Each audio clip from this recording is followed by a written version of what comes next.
যুগল সেবার অধিকার দান করে বাবা। যদি কেউ একবার নববিধা ভক্তির দ্বারা ভগবানের সেবা পূজা অর্চন বন্ধন স্মরণ মনন পাদ সেবনাত্ম নিবেদনের মধ্য দিয়ে কেউ যদি একবার জীবনে কিঞ্চিৎ পরিমাণে ভক্তি রসকে আস্বাদন করতে পারে, শ্রীল নরোত্তম দাস মহাশয়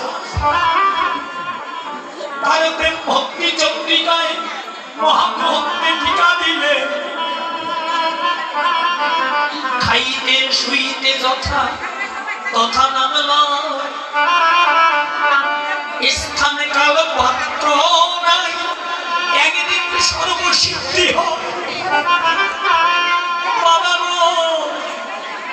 শুনে যান কথাগুলো বাবা। যদি একবার গুরুদেবে কাউকে কৃপা করে করুণা করে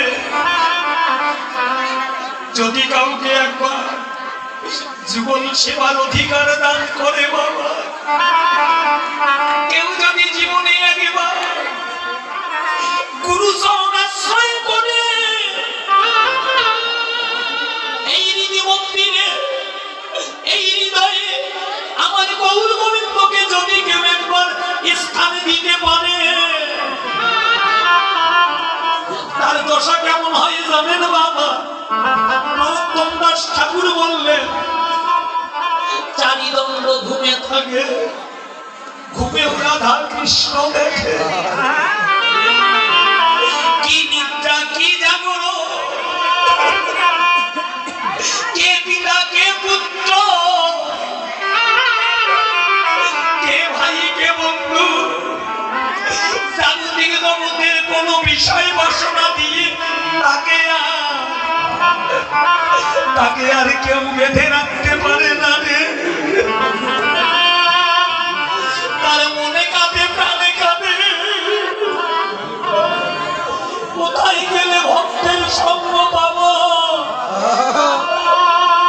কোথায় গেলে সাধুগুরু বৈষ্ণবের চরণের ধুলি পাবো। দেখো দেখো তারা কেবল হাতি